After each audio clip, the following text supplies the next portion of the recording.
In the United States of America, everywhere you look, it's Black Panther Wakanda Forever record-breaking opening weekend. It's the greatest thing that's ever happened because they like to invent all of these new things for Black Panther, to all of these records that it can break. It's like the LeBron James ESPN joke where ESPN just invents all of these statistics that LeBron James can be the first player to do it, the first player to ever hit a three-pointer while there were 4 people in the front row eating Taco Bell or nachos or eating pizza, whatever. That was the nonsense they would do for LeBron James just to fake prop him up because it's a media trick constantly. And with Wakanda Forever, they keep saying it's a record-breaking opening weekend, when in reality, it's not a record-breaking opening weekend in the way they're presenting it. They're saying that, making you think that it's bigger than Black Panther, bigger than any Marvel Cinematic Universe film. That's what they're trying to portray, but in reality, it's just the biggest film in November, but it's running well behind Black Panther.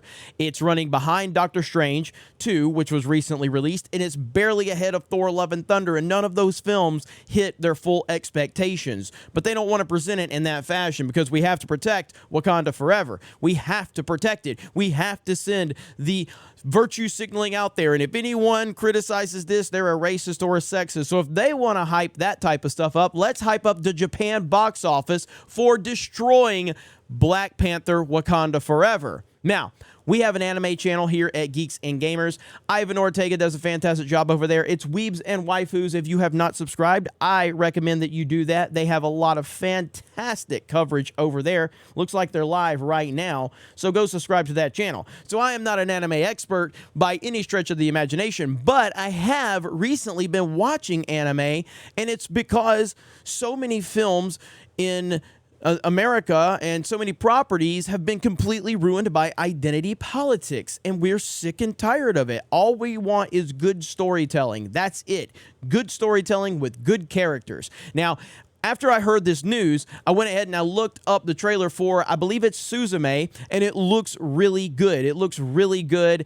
And like I said, with a lot of the animes I've watched, I've watched a variety of different animes. I've talked about them many times, especially over on Weebs and Waifus when I've been over there a few times. But I've watched Attack on Titan, Death Note, A Promised Neverland. I've watched a little bit of Dragon Ball Z. There's been a few more that I've really checked out, and I liked Attack on Titan at first. I liked the first few seasons a lot. I'm not really loving it towards the end, but there were some animation changes that bothered me, but I'm still going to watch it all the way to the end. Death Note is just fantastic. I know that's a big normie anime, and a lot of people dismiss when people say that Death Note is their favorite because it's viewed as a normie anime. Death Note is phenomenal. It is absolutely phenomenal. Even with, there's a certain thing that happens about 3/4 of the way through Death Note, and I didn't like it at first, but the more I thought about it after I finished the series, I loved it. It's fantastic. A Promised Neverland, I've seen the first season. I know a lot of people had a problem with the second season, so I'm not really sure what's going to happen with that. But there's a lot others that I have watched. They're not jumping out off the top of my head right now. But I'm enjoying anime, and this trailer, Suzume, looks really good. And I'm really happy that Japan is getting some love now. So continue to support anime if you want good storytelling, because that's where it's at right now. Shockingly enough, 5 years ago, if you would have told me that I would be talking about anime, I would have told you you're crazy as hell.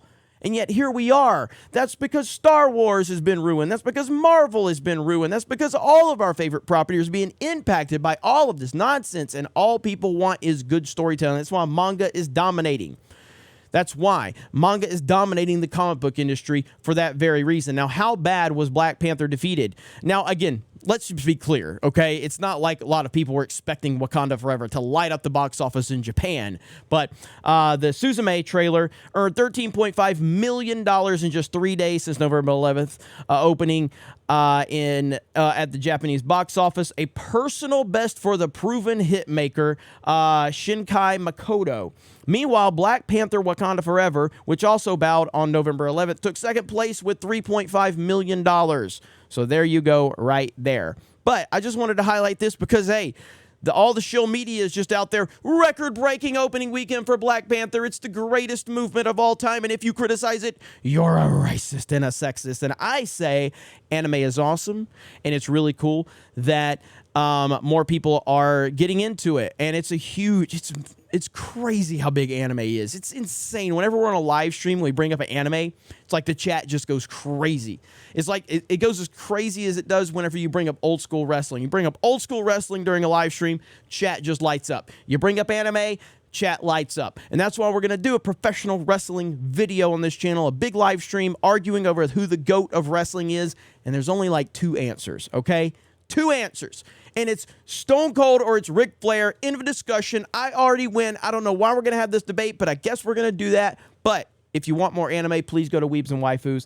Thank you guys for checking out this video. I appreciate it. Have a great day, and we will talk to you later.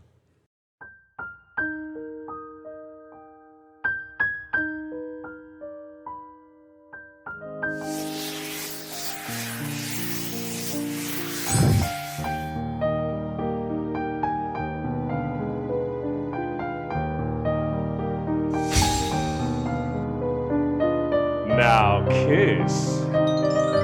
The plushie for when words aren't enough.